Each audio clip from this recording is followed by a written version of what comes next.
आज का प्रातः क्लास है 9 जनवरी 1962। रिकॉर्ड चला है कौन आया मेरे मन के द्वारे। शिव बाबा बच्चों के प्रति डायरेक्शन देते हैं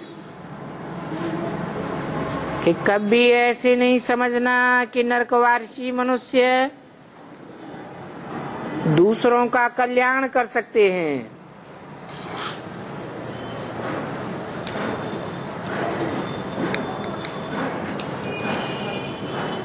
ये बात कौन कहते हैं?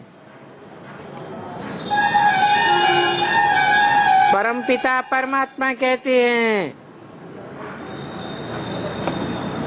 जो नई दुनिया स्वर्ग लाने वाला है।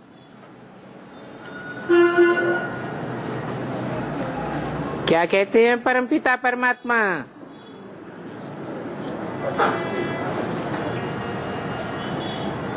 है ऐसे कभी नहीं समझना कि नरकवासी मनुष्य दूसरों का कल्याण कर सकते हैं। कल्याण नहीं कर सकते हैं तो फिर क्या करेंगे? अकल्याण ही करेंगे।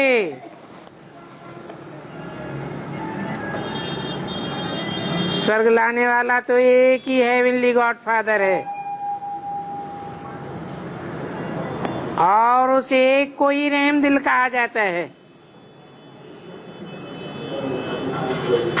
बाकी तो इस नरक की दुनिया में सब बेरहम है।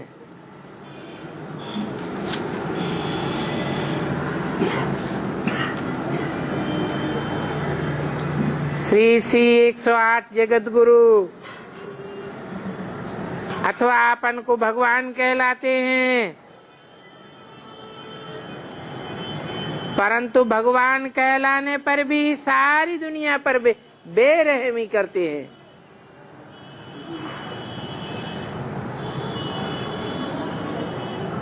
नरकवासी एक दो के ऊपर बेरहमी अवश्य करते हैं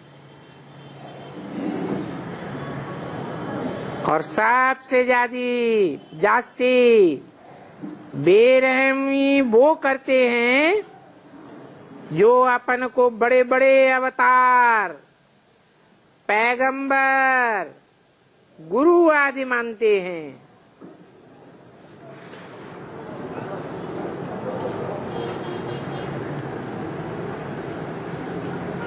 इसका प्रूफ है दुनिया नीचे ही गिरती जाती है।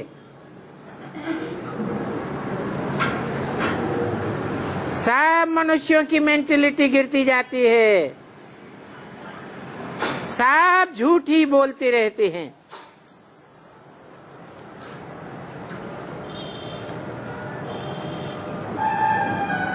एक गॉड फादर को ही ट्रुथ कहा जाता है। कहते भी हैं गॉड इज ट्रुथ। हिंदू लोग कहते हैं सत्यम शिवम सुंदरम।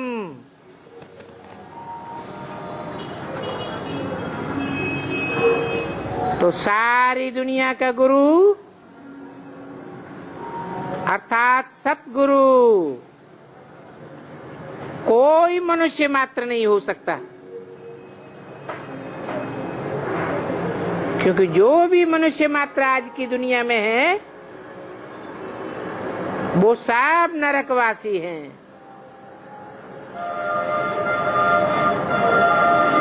नरकवासियों ने नरक में ये यज्ञ रचे हैं,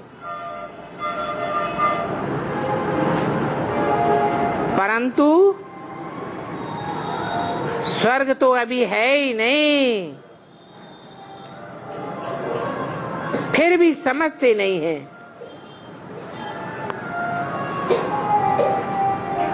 खुद ही कहते हैं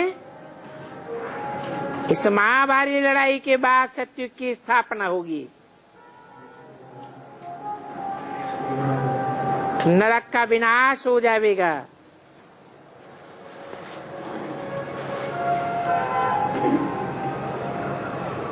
और गीता का भगवान भी कहते हैं, मैं जब ये रुद्र गीता ज्ञान यज्ञ रचता हूं, उससे ये विनाश ज्वाला प्रज्वलित होती है।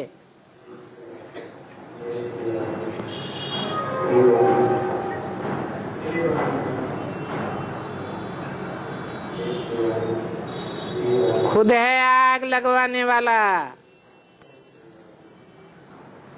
अथवा कहो कि शंकर द्वारा विनाश कराने वाला बाप है।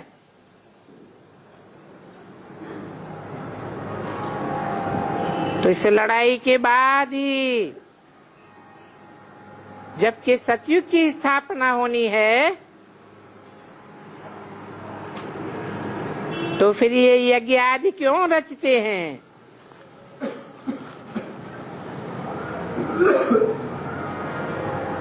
बच्चों को अंतर्मुख होकर के ये बातें समझनी चाहिए और समझ करके फिर उनको रिस्पॉन्ड करना चाहिए।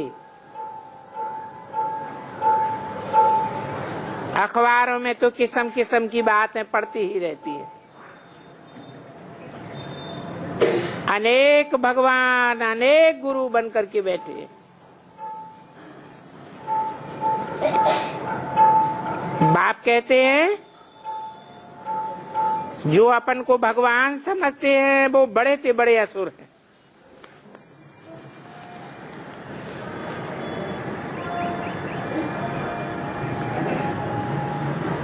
बाकी शास्त्रों में जी दिखाते हैं, बांस निकले पेट से, मूसल निकले, ये सब दंत कथाएं हैं। ये तो बुद्ध रूपी पेट की बात है, जहां से ये मिसाइल्स बनकर निकलते हैं। बाबा भी कहते हैं, जब जब धर्म की ग्लानि होती है तब तब मैं आता हूं। अभी दुनिया में अति अधर्म है, 100% विकारी हैं। अशुद्ध अहंकार भी है 100%। अपन को भगवान समझ बैठे हैं। ऐसे ऐसे नरकवासी मनुष्य, नरकवासी देहधारी अपन को भगवान कहते हैं।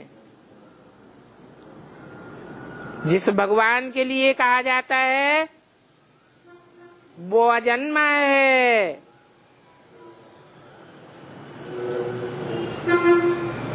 और अभी के तमो प्रधान बुद्धि मनुष्य अपन को परमात्मा कहलाते हैं। इसलिए अब बाबा कहते हैं, इन गुरु गोसाओं आदि सब से बुद्धि योग तोड़ माम एकम याद करो। ऐसे करेंगे तो फिर तुम्हारी अंतमते सुगति हो जाएगी, तुम मेरे पास आ जाएंगे।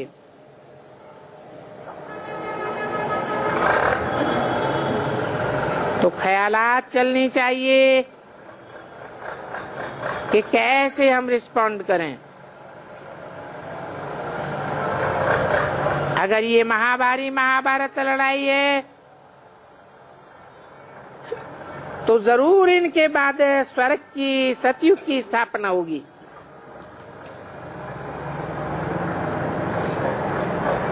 पांच 5000 वर्ष पहले भी जब 9 ग्रह आपस में मिले थे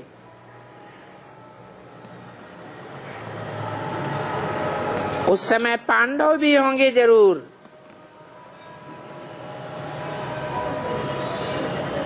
तो देखो कैसे विचार सागर मंथन करना चाहिए। बाबा राज बताते हैं, कहते भी हैं 9 ग्रह मिले थे।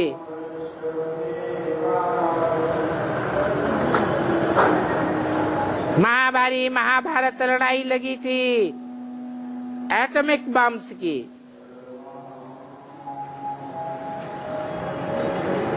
और फिर यादव भी थे, जरूर कौरव भी रहे होंगे, और पांडव तो थे ही। पांडवों का डायरेक्टर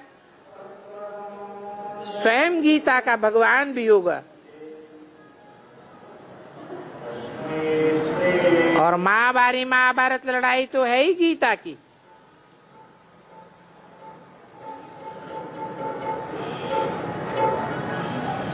पहले गीता ज्ञान आता है,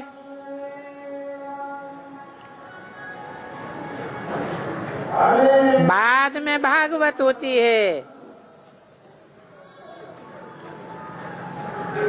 ज्ञान सुन करके आंखें खुल जाती हैं तो भगवान के पीछे भागते हैं।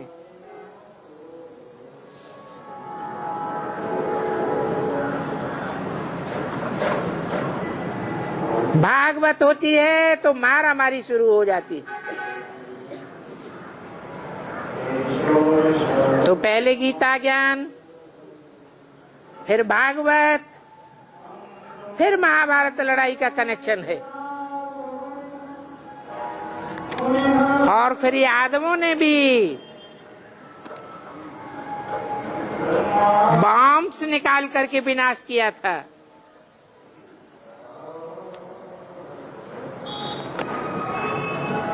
उन्होंने लिख दिया है पेट से मूसल निकले।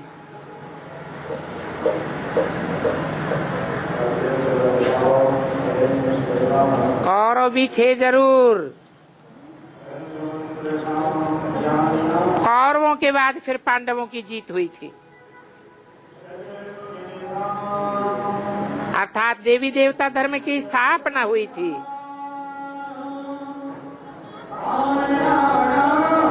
गीता है ही देवी देवता सनातन धर्म का शास्त्र।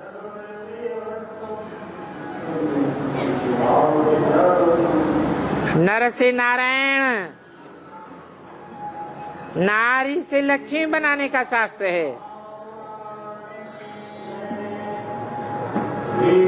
तो जरूर नर नारायण का राज्य स्थापन हुआ।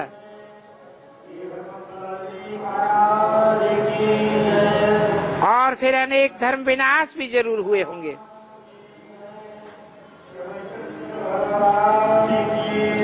ये अनेक धर्म तो कलयुग के अंत में ही होते हैं।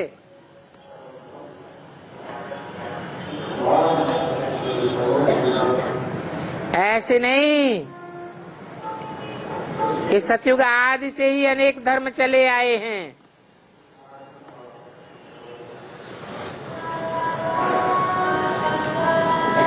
तो देखो, इन बातों का ख्याल रखना होता है।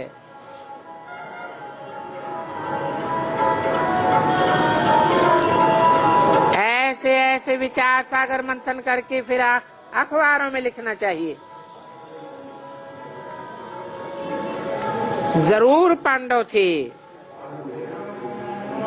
और शक्ति सेना भी होगी,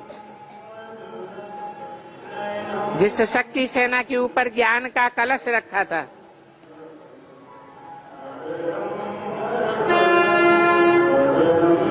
अनेक धर्मों के विनाश के लिए महाभारत लड़ाई भी लगी थी।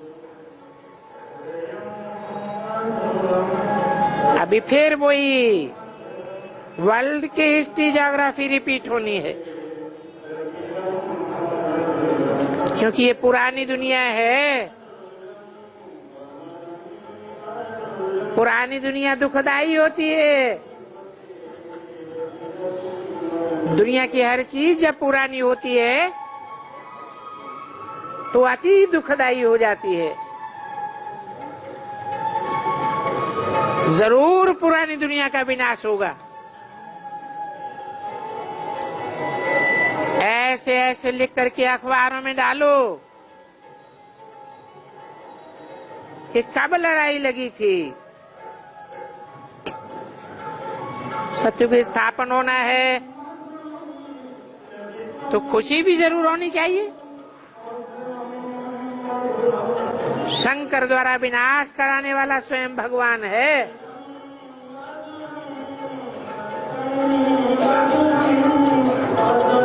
गीता का भगवान कृष्ण लिखने से सारी मुझान हो गई है।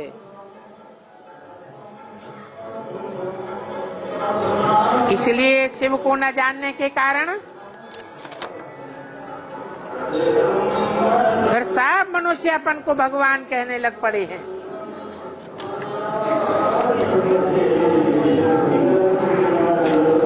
वास्तव में भगवान तो निराकार है, जैसे आत्मा निराकार है। आत्माएं जन्म मरण के चक्र में आती हैं। निराकार भगवान कोई जन्म मरण के चक्र में नहीं आता है। हाँ,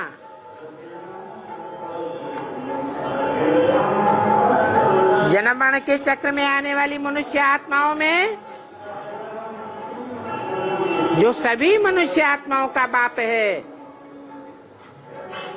उसमें प्रवेश जरूर करता है। तब जगत का पिता कहा जाता है। जगत अर्थात 500-700 करोड़।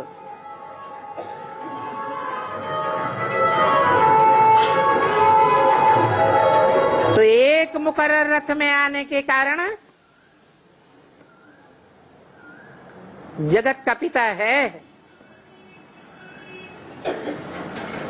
सारा जगत उसको मानता है। हिंदू कहते हैं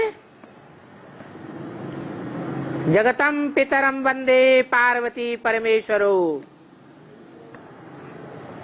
मुसलमान लोग कहते हैं आदम।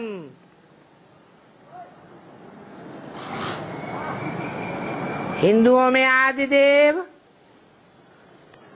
जैनियों में आदिनाथ के नाम से प्रसिद्ध है।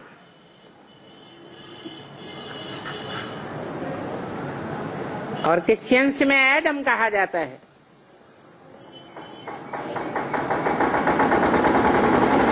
शब्दों का तालमेल एक जैसा है,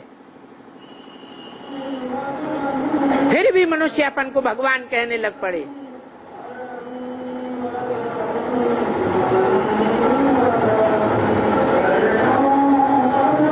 परमपिता परमात्मा में प्रवेश करते हैं। जन्म मरण के चक्र में आने वाली आत्माओं के बीच में परम पाटधारी है। हीरो पाटधारी को ही परमात्मा कहा जाता है।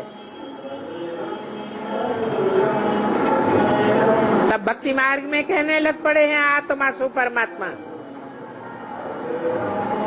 ये एक ही आत्मा का गायन है, बाकी ऐसे नहीं सब आत्मा सो परमात्मा बन जाते। एक शंकर ही है जो याद का पुरुषार्थ करके शिव समान निराकारी, निर्विकारी, निरहंकारी स्टेज को प्राप्त करता है।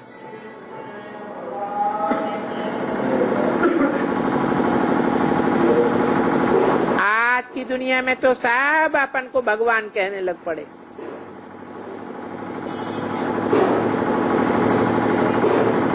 परंतु भगवान जब आता है मुकर्रर रथ में, तो वो कभी अपन को भगवान नहीं कहता, कभी अपन को शिवो हम नहीं कहता। कभी अपन को ब्रह्मास में स्वीकार नहीं करता। बाप कहते हैं ऐसी जब धर्म की ग्लानि हो जाती है, परमात्मा के प्रति धारणा में इतनी ग्लानि हो जाती है कि कण कण में भगवान कहने लग पड़ते हैं, तब मैं आता हूं। तो ये गीता का पाठ फिर से बज रहा है।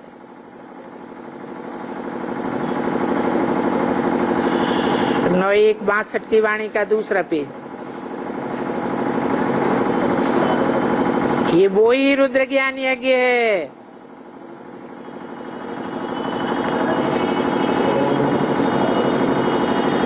जब रौद्र रूप धारण किया था और सारे संसार का विनाश हुआ था, सब धर्मों का विनाश हुआ और एक सद्धर्म की स्थापना हुई थी।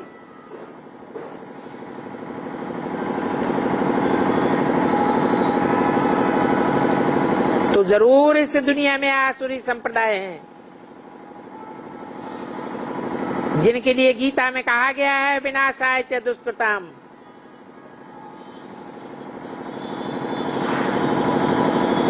दुष्कर्म करने वालों के विनाश के लिए मैं आता हूं और आकर के शक्तियों को कलश देता हूं।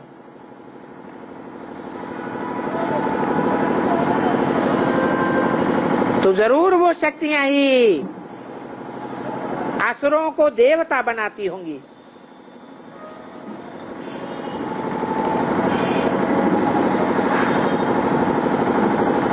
फिर जरूर वही 9 ग्रह होंगे।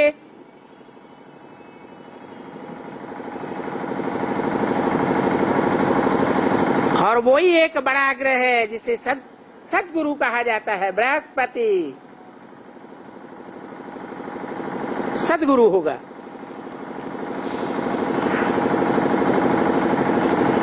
परंतु फिर भी मनुष्यों को बुद्धि में बैठता नहीं है।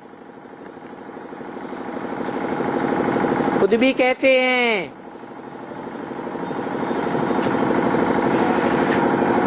परंतु अभी देखो कितना फालतू बोलते हैं। हम तो कहेंगे ये मैटेरियल यज्ञ भी 5000 वर्ष पहले हुए होंगे, परंतु इस रुद्र ज्ञान यज्ञ के बाद ये सब यज्ञ खत्म हो जाएंगे।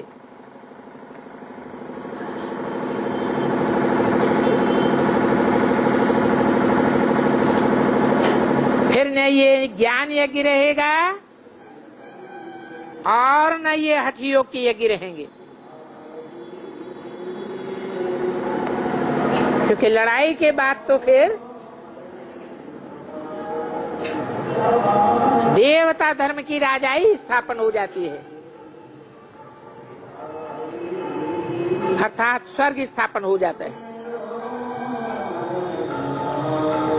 तो स्वर्ग में वहां कुछ भी यज्ञ आदि होने नहीं चाहिए, क्योंकि यज्ञ किए जाते हैं दुखों को समाप्त करने के लिए। और दुख शुरू होता है द्वापर युग से। नाम ही है द्वापर, द्वैतवादी पुर है, वहां एकता नहीं रहती है, क्योंकि और धर्मों के धर्म पिता यहाँ आने लग पड़ते हैं। अनेक प्रकार के धर्मों की स्थापना होती है।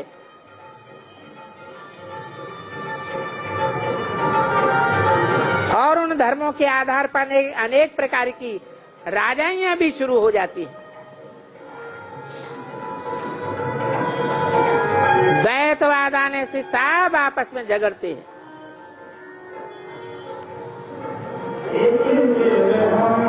फिर बाद में सन्यासी आते हैं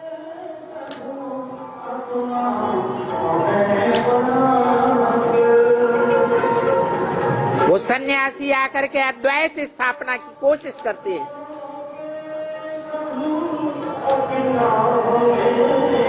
परंतु हद के सन्यास से तो अद्वैत स्थापन हो ही नहीं सकता।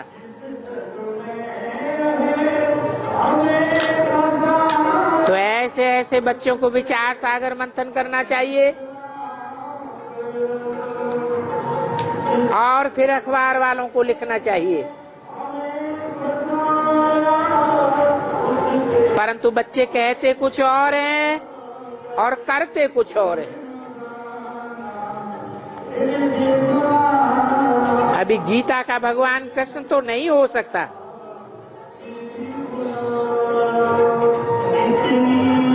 कृष्ण तो बच्चे का नाम है। उनका बाल रूप ही बहुत गाया जाता है और पूजा जाता है।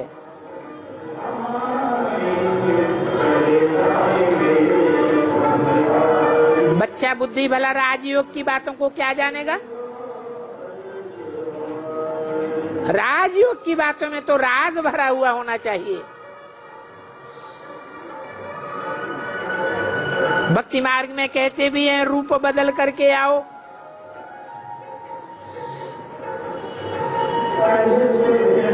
तो अब बताओ कि कृष्ण का रूप बदल करके किसी में आया? एक तरफ गीता में लिखा हुआ है मैं साधारण तन में आता हूं, साधारण रूप धारण करके आता हूं, और दूसरी ओर फिर 16 कला संपूर्ण कृष्ण को दिखाई दिए। अब कहाँ 16 कृष्ण 16 कला संपूर्ण देवता और कहाँ साधारण मनुष्य? तो ये सब समझने की बातें हैं। और समय तो वो ही है जबकि बरोबर यादवों ने पेट से मूसल निकाले थे।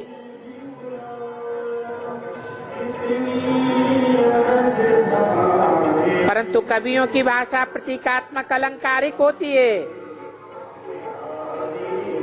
उस पेट की बात नहीं है, उन मूसलों की भी बात नहीं है। ये तो बुद्धि रूपी पेट की बात है और मिसाइल्स की बात है। कहते हैं मूसलों से उन्होंने अपने कुल का संहार किया।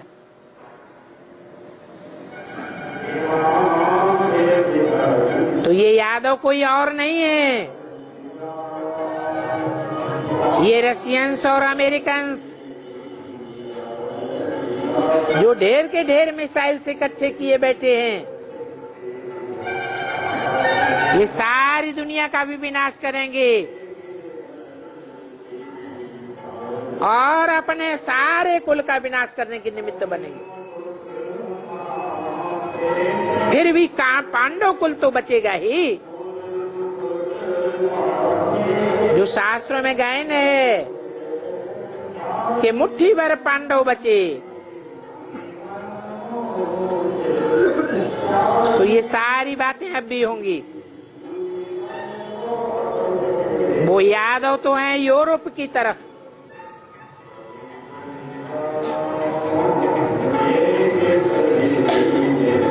परंतु भारत तो अविनाशी खंड है। ये यूरोप आदि 2500 वर्ष पहले थे ही नहीं, इसलिए 2500 वर्ष से पुरानी इनकी कोई भी हिस्ट्री नहीं मिलती। भारत की तो बहुत महिमा है, बहुत पुराना धर्मखंड है, क्योंकि परमपिता परमात्मा शिव की जन्मभूमि है।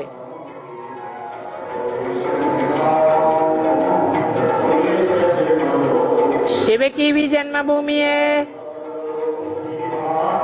तो कृष्ण की भी जन्मभूमि है। परंतु पहले तो बाप होना चाहिए, बाद में बच्चा।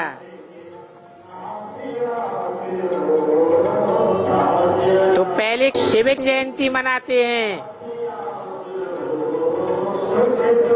फिर कृष्ण जयंती मनाते हैं। इन बातों को समझने में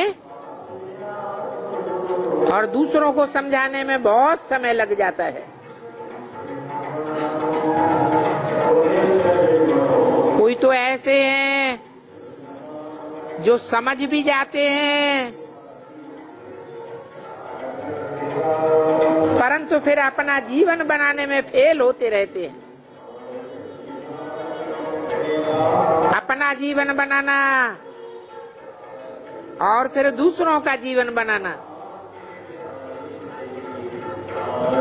खुद पवित्र रहना और दूसरों को पवित्र बनाना बड़ी मुश्किलात की बात है।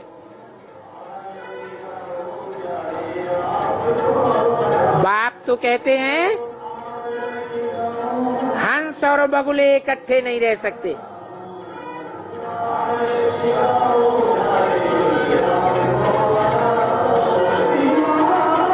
अभी ब्राह्मणों के इस यज्ञ में हंस और बगुले इकट्ठे रहे पड़े हैं।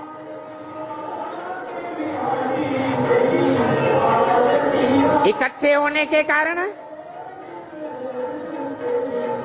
इस ज्ञान यज्ञ के अंदर रहते हुए भी बगुले गंध खाए बिगर रह नहीं सकते। इसलिए फिर रुद्र यज्ञ में असुरों के विघ्न पड़ते हैं, और ये विघ्न जब से ये ज्ञान यज्ञ शुरू हुआ है तब से ही पड़ते आए हैं। इन विघ्नों के कारण बहुत बच्चियां मार खाती आई हैं।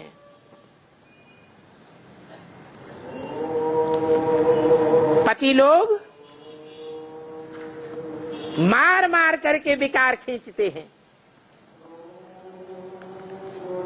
ऐसे ऐसे बहुत केसेस होते रहते हैं।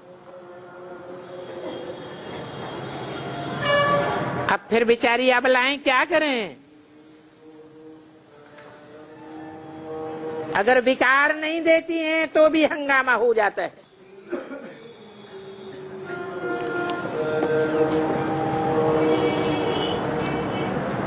अगर मानो स्त्री का पति भी कुछ भी न कहे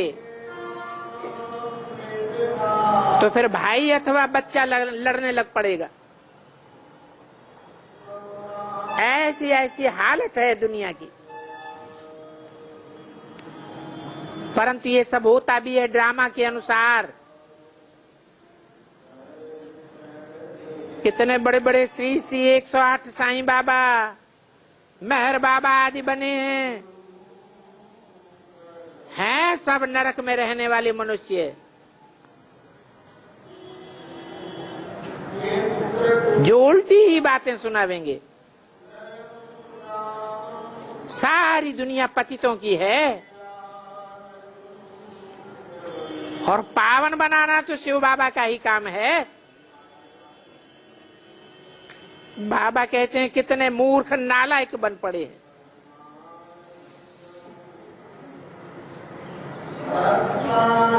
आजकल झूठे ऐसे निकल पड़े हैं जो देखते ही देखते मार देते हैं, मालूम ही नहीं पड़ता। तो बाबा कहते हैं अभी झूठे भगवान कहलाने वाले भी इतने निकल पड़े हैं जो सच्चे भगवान को भी दबाए देते हैं।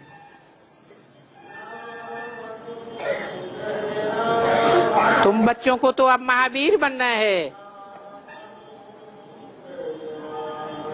गाया हुआ भी है,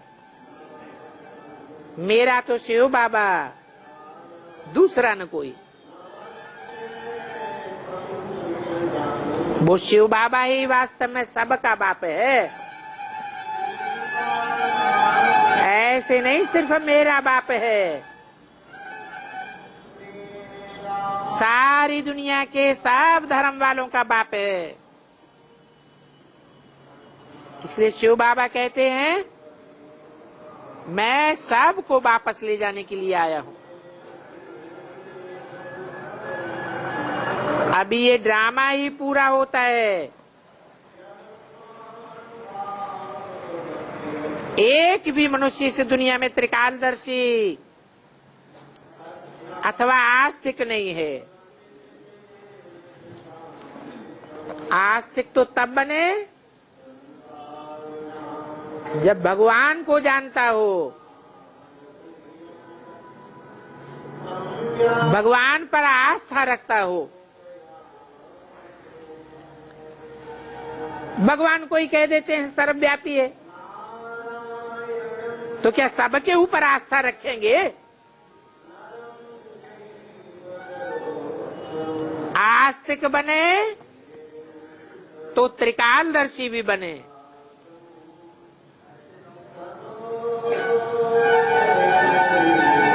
बाबा को जानने वाला हो तो उनकी रचना को भी जरूर जाने। एक भी आस्तिक नहीं है।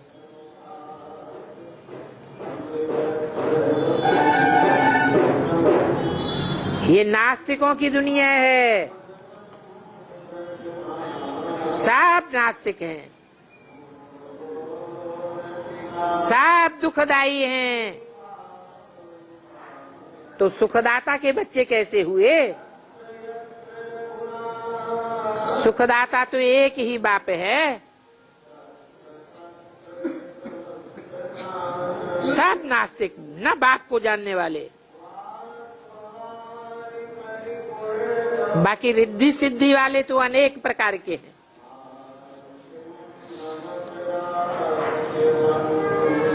बैठे बैठाए बता देंगे लंदन में अभी क्या हो रहा है।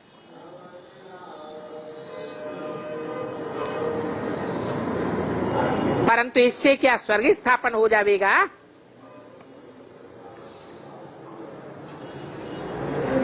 समझो तुमको शिव बाबा का, ब्रह्मा विष्णु शंकर का साक्षात्कार होता है, अथवा लक्ष्मी नारायण का भी साक्षात्कार होता है। अच्छा, फिर उससे क्या होगा? साक्षात्कार से ज्ञान तो कुछ मिला नहीं। जब तक परमपिता परमात्मा आकर ज्ञान न देवे और याद की यात्रा न सिखावे, तब तक मुक्ति तो कोई नहीं पा सकता। बाकी रिद्धि सिद्धि वाले तो इस दुनिया में बहुत हैं।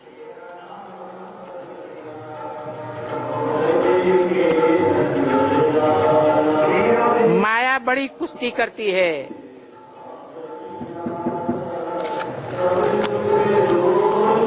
तब बाबा कहते हैं तुम बच्चों को रुस्तम बन करके इस माया पर जीत पानी है।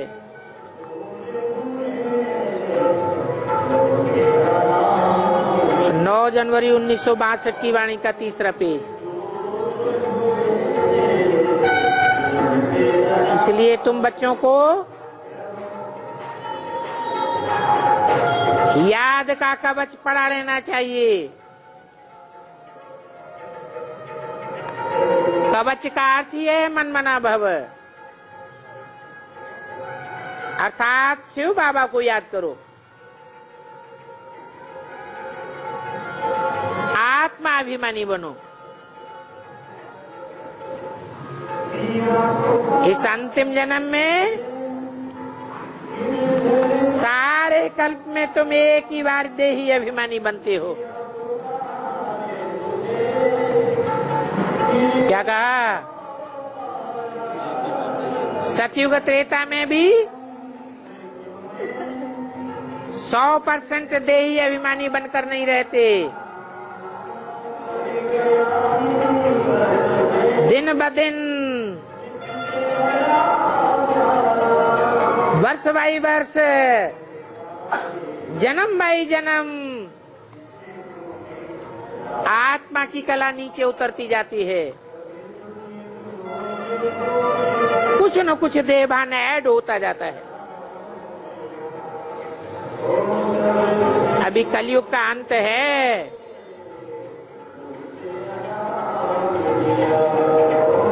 अभी आत्माभिमानी बनने की शिक्षा कोई भी नहीं देता है। बल कहते हैं आध्यात्मिक ज्ञान सिखावेंगे, परंतु आध्यात्म का अर्थ क्या है वो भी नहीं जानते हैं। अधिमानी आत्मा के अंदर तब कहा जाता है आत्मिक। आत्मा के अंदर कैसे 84 जन्मों का पाठ भरा हुआ है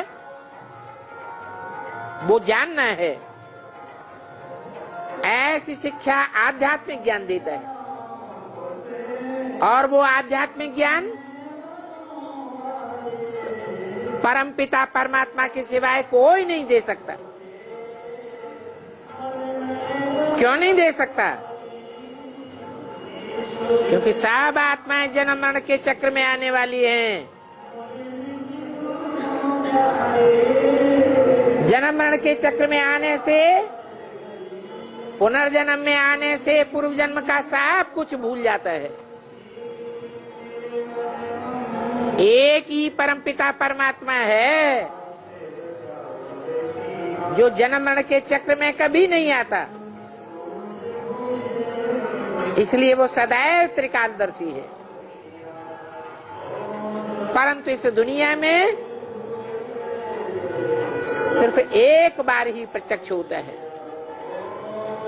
हम बच्चों को आत्माभिमानी बनाने के लिए।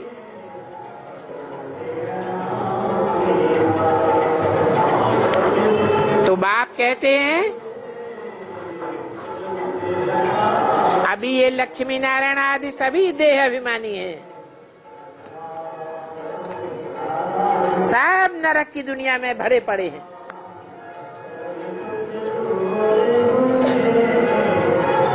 तैंतीस करोड़ देवताएं भी इसी दुनिया में हैं,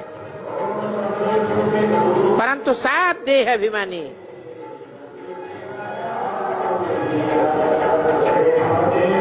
परंतु अभी बाप आते हैं तो इस समय ही देही अभिमानी बनना होता है, और देही अभिमानी बनना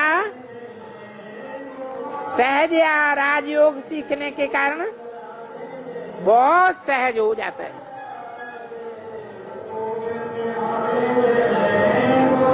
क्योंकि अभी नंगे ही शरीर छोड़कर मेरे पास आना है। ये देवताएं क्यों देही अभिमानी बने?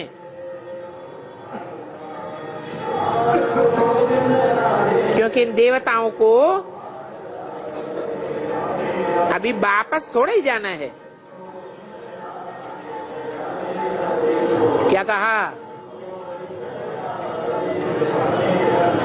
कौन है देवताएं? 33 करोड़ देवताएं हैं, या सतयुग में आने वाली आत्माएं 2 करोड़ देवताएं हैं, या 9 लाख देवताएं हैं।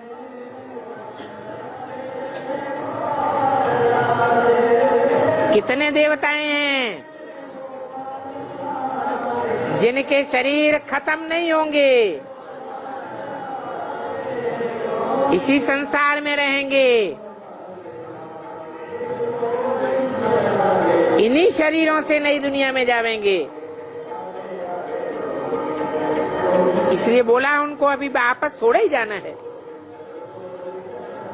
अर्थात जो पूरे 84 जन्म लेते हैं वो वापस नहीं जाते। ये ज्ञान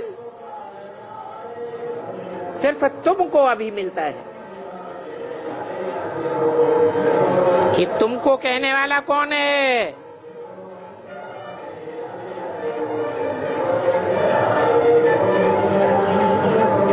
तुमको तुमको कहने वाला एक ही परमपिता परमात्मा है,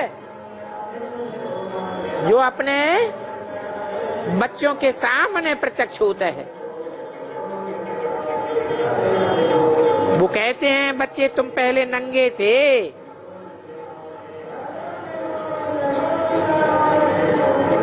एकदम निराकारी, निर्विकारी, निरहंकारी थे। कब थे?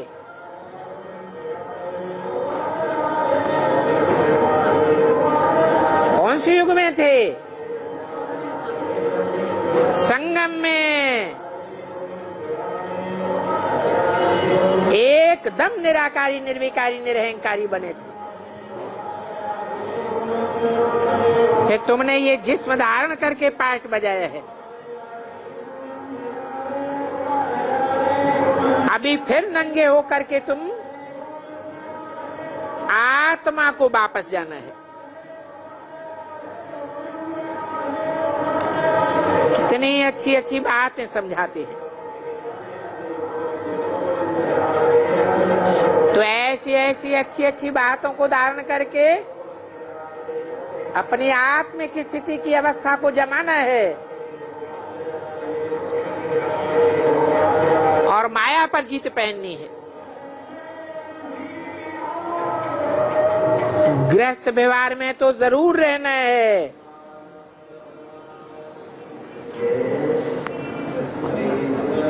परंतु हंस बगुले इकट्ठे रहते हैं तो बिघन पड़ते हैं। इन आसुरों के सितम बहुत सहन करने हैं।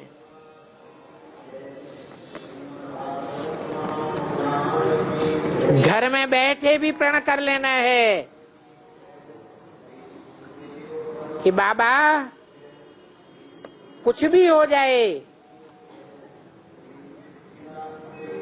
हम मुक्ति, जीवन मुक्ति का वर्षा तो इसी जन्म में जरूर लेकर छोड़ेंगे।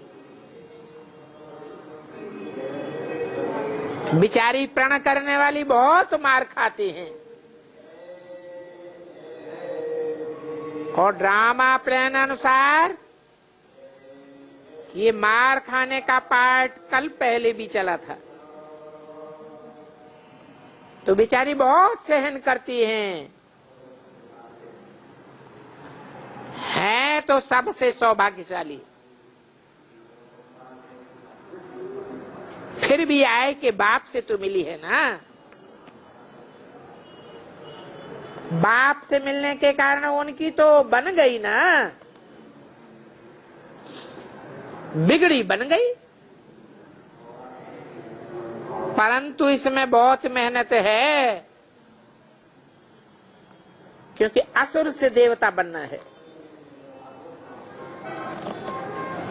बाबा तो नई नई बातें समझाते रहते हैं।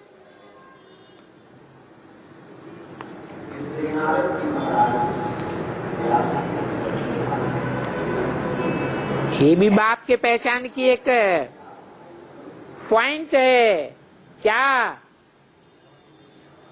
कि मनुष्य गुरु तो शास्त्रों की पुरानी पुरानी बातें ही समझाते हैं और बाप नई नई बातें समझाते रहते हैं।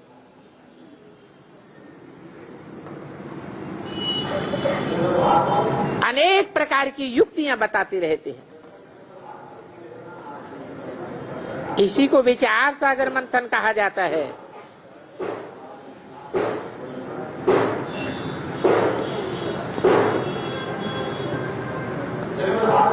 बुद्धि की मथानी चलती रहनी चाहिए।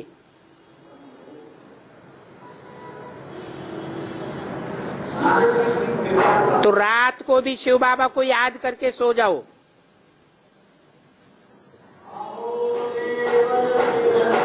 जिनको सर्विस का शौक होगा उनको रात की नींद भी फिट जाएगी।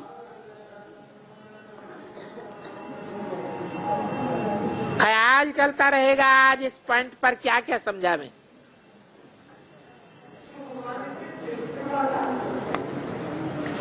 उनको कैसे कैसे पकड़ें। ऐसी सेवा जब तुम करेंगे तो ऊंच पद पावेंगे।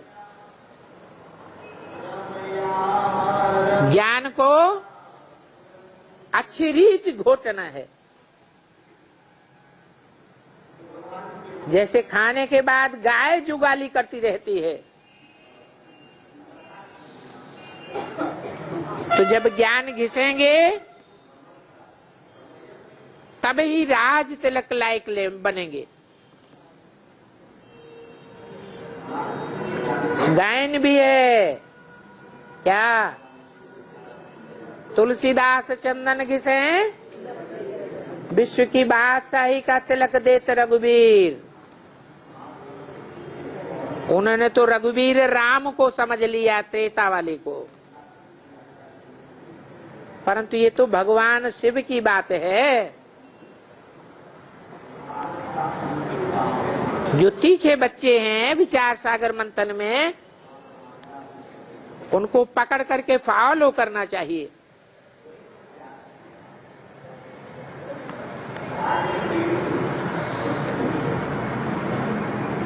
ब्राह्मण बन रुद्रमाला के दाने बने। शिव तो फूल है,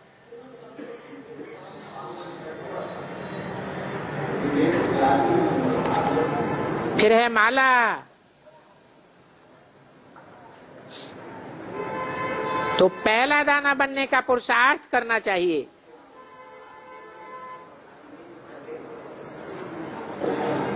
हमारा ये सहज राजयोग है, क्योंकि हठ योग तो अनेक प्रकार के होते हैं। इस बाबा ने भी अनेक प्रकार के हठ योग देखे हैं। अभी बाबा कहते हैं देह सहित देह के सभी संबंधों को भूल, मुझे एक बाप को याद करो। अपनी देह को भी भूल जाओ, अशरीरी आत्मा बन जाओ। हम आत्मा बाबा के बच्चे हैं। ये शरीर ही छोड़ करके चले जाएंगे। बुद्धि योग से इस शरीर की याद ही छोड़ देनी है। कोई शरीर छोड़कर मरने की बात नहीं है, जीवघात नहीं करना है। तुम ऐसा पुरुषार्थ करेंगे आत्माभिमानी बनने का, तो अंत मते सुगति हो जाएगी।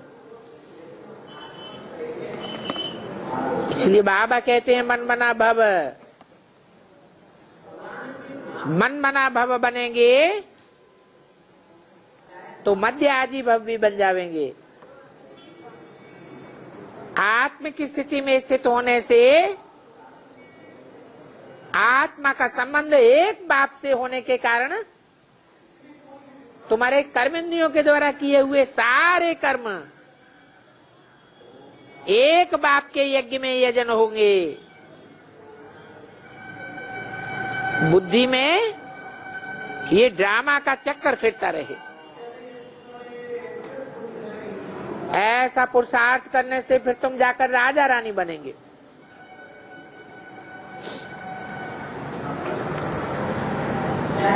चित्र भी दिखाते हैं विष्णु चतुर्भुज का, दो भुजा लक्ष्मी की, दो नारायण की।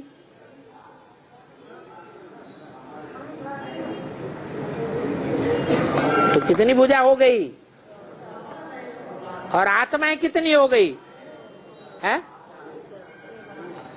अरे दो भुजा लक्ष्मी की और दो भुजा नारायण की, तो कितनी आत्माएं हुई? कोई कहता 4, कोई कहता 2 है। नहीं, अभी भुजाओं की बात हो रही, चलाने वाले की बात नहीं हो रही। भुजा का अर्थ नहीं समझते हैं। भुजा माने सहयोगी। जड़ भुजा थोड़ी ही सहयोगी बनती है। चैतन्य भुजा माने आत्मा कोई कार्य में सहयोगी बनती है। तो 2 भुजाएं लेफ्टिस्ट और 2 भुजाएं राइटियस।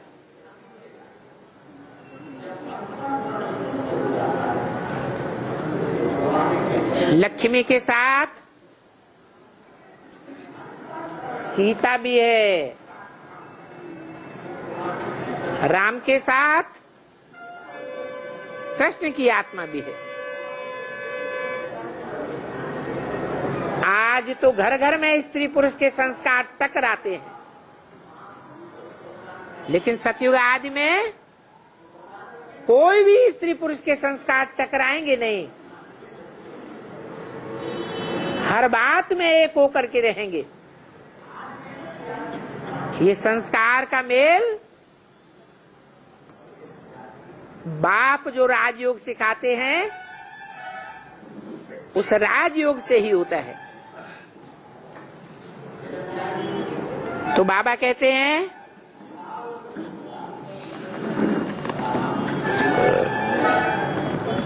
कि लक्ष्मी नारायण 2 मुख्य चित्र हैं,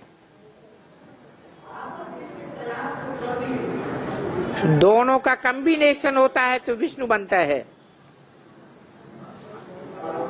बाकी दुर्गा, काली, सरस्वती ये सब एक के ही नाम हैं।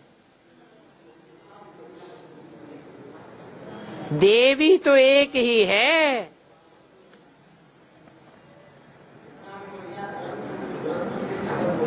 बाबा कहते हैं एक ही बी के सरस्वती है, जिसकी ये सारी सेना है। बाकी कच्छ मच्छ अवतार, परशुराम अवतार, क्या क्या बातें बैठ बनाई है।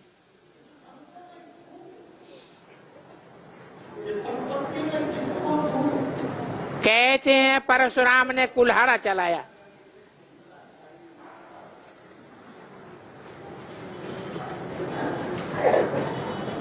अब भगवान कोई कुल्हाड़े से हिंसा करेगा क्या? ये शास्त्रों का भूसा बुद्धि में भरा पड़ा है।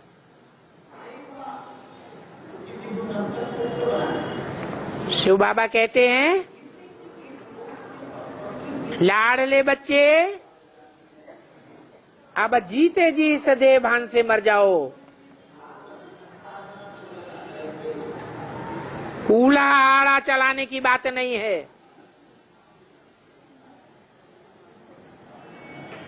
ये शास्त्रों का भूसा बुद्धि से निकाल दो। मैं जो कहूं वो सुनो। इस शास्त्रों के भूसे को मेरे सामने रिपीट मत करो।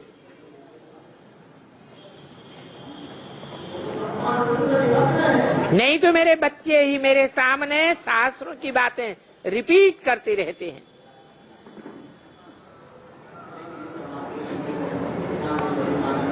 बाप तो कहते हैं मैं तुमको ब्रह्मा द्वारा सभी वेदों शास्त्रों का सार बताता हूं। इसलिए तो बाबा के हाथ में शास्त्र दिखाते हैं। कौन से बाबा के हाथ में? ब्रह्मा बाबा के हाथ में। शास्त्रों में भी ब्रह्मा के चित्र में उनके हाथों में क्या दिखाते हैं? शास्त्र दिखाते हैं। सरस्वती के हाथ में भी शास्त्र दिखाते हैं। बाकी नाभि आदि की कोई बात नहीं है कि विष्णु की नाभि से कोई ब्रह्मा निकला। मैं ही नालिशफुल हूं और मैं ही ब्लिसफुल हूं। मैं सबके ऊपर रहम करने वाला हूं। सबको सुखधाम शांति धाम ले जाऊंगा। बाप अपना कार्य कर रहे हैं। अच्छा, बच्चों को ओम शांति।